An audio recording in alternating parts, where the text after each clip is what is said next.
welcome to another episode of Life Isn't Over. I'm your host, Jeff Pickett, and I don't know, this is day 59 of my training, if I'm not mistaken.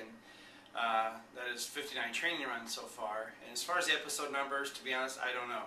I apologize to all you out there. I've not kept up as regularly as I'd planned with my video casts. I've had a couple of things pop up between work and training that I wish I could go back and do it again, but some of those training runs, I don't think I want to do it over again.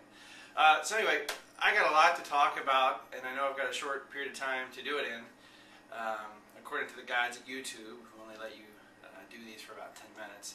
But anyway, so here are the highlights. A week ago Sunday, I ran my first 20-mile run, and the pace was even better than the pace that I ran my 18-mile run.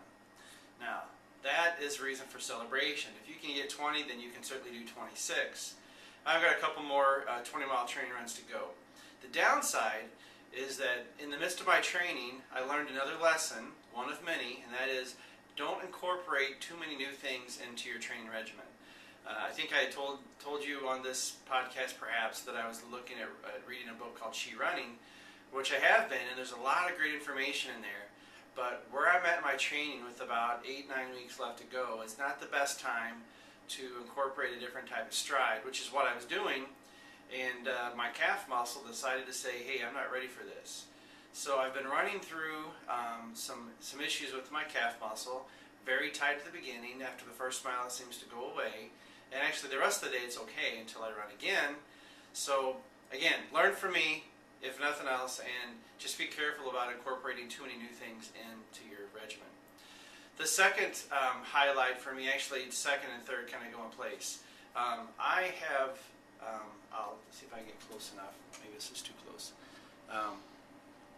I have said from the start that I'm a sentimental kind of guy, and that I'm really running this marathon and running in general, trying to stay healthy for the benefit of my children, Olivia and Sophia, who I've had on here a few times.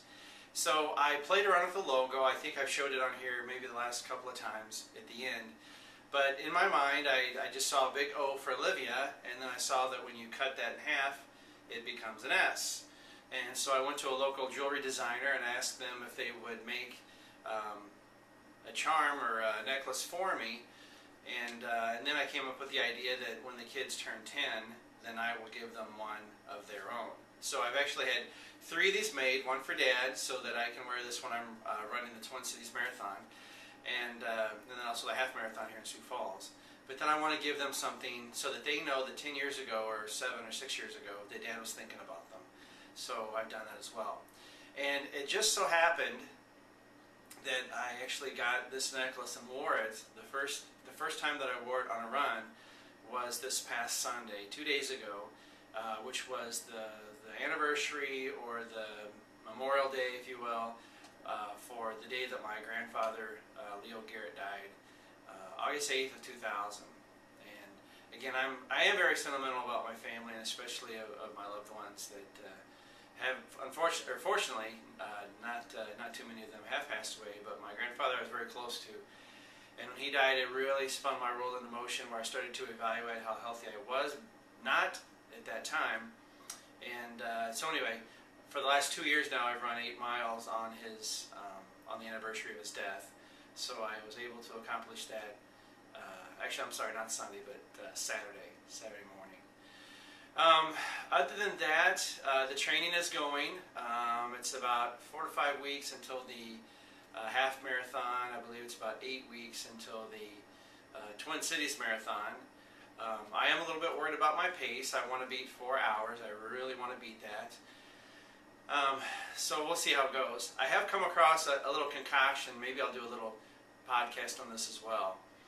There's a local place here in town that makes some really good protein drinks, and I have basically kind of made my own from them. So you take some frozen yogurt, maybe a scoop or 2, some ice, a banana, honey, a scoop of peanut butter, and then I put 2 scoops of protein powder, and then maybe 2 to 4 ounces of water, just to get enough to blend it up. And then it's really good, really good. The The banana is full of potassium, honey's natural source of energy. Of course, the protein helps with your recovery. So who knows how many calories in it? Probably more than you're supposed to have. But hey, we're runners, and let's face it, we burn a lot of calories on any given day. So I'm not worried at all about how many calories are actually in it. That's why I don't know. Trying to think of what else to talk about. There's so many great sources out there for runners to stay motivated. Daily Mile is one that I like a lot. Whenever you do put your updates on Daily Mile, you can have them transferred over to Twitter.